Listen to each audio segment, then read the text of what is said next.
दी है। हमें तो आज के दिन तक भी सहूलत क्या, वो पुरानी जो हम पर जुल्म ज्यादती हुई है आज के दिन तक भी भुगत रहे हैं।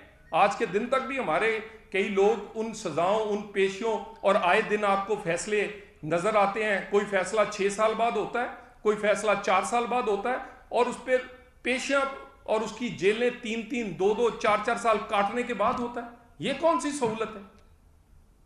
तो बाकी इलेक्शंस में ये बहाना ना बनाएं, और आने वाला वक्त अब क्योंकि आपको नज़र आ रहा है कि वो नून लीग का है, लोग नवाज शरीफ को वोट देना चाहते हैं, वोट मिलता है कारकर्दगी पर। अगर लोग एतमाद ही नवाज शरीफ पे करते हैं, उसके काम पे करते हैं, उन्हें उम्मीद ही नवाज शरीफ से है कि पाकिस्तान में की इकॉनमी हो, गरीब का चूल्हा हो, आम आदमी की रोटी हो, अगर कोई वो बहाल कर सकता है, अगर कोई वो लुटा सकता है, अगर गरीब का चूल्हा चला सकता है, अगर इकॉनमी को फिर पटरी पे डाल सकता है, तो वो नवाज शरीफ है। हालांकि ये नामुमकिन है, और इस नामुमकिन को कई दफ़ा नवाज शरीफ ने मुमकिन करके दिखाया है।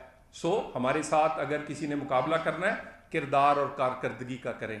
इन अल्हम्दुलिल्लाह किरदार और कारकर्दगी में नवाज शरीफ का कोई मुकाबला नहीं, और इसी वजह से लोगों के भी अंदर वोट में भी हमारा कोई मुकाबला नहीं।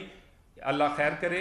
ये इल्ज़ामात की बजाय आए आपसे बहस करें कि आपके पास प्लान क्या है, आपके पास टीम क्या है, आप इस क्राइसिस से इस मुल्क को निकालेंगे कैसे? आप उसका मुकाबला नहीं करते। आपने जिन जिन की हुकूमतें रही हैं उन्होंने इस पाकिस्तान को दिया क्या है? हमसे इस बात का मुकाबला करें। हम गाली का मुकाबला, हम गाली का जवाब गाली से नहीं देंगे। हम इस वक्त किसी के, हमारी पूरी तवज्जो पाकिस्तान के मसाइल पर है। हमारे दुख बहुत ज्यादा हैं। हमारे साथ जुल्म हुआ है नून लीग के साथ, नवाज शरीफ से खसूसन। नवाज शरीफ अपने दुख भूल कर गरीब का दुख जो रोटी का है वो उस पर फोकस करना चाहता है। हमें हमारे दुख और पुराने जो हमारे जख्म हैं वो उस पर कुरेदे ना, उसे जिंदा ना करें, काम करने दें। आए मुकाबला करें हमारे साथ कारकर्दगी और काम का, और पाकिस्तान के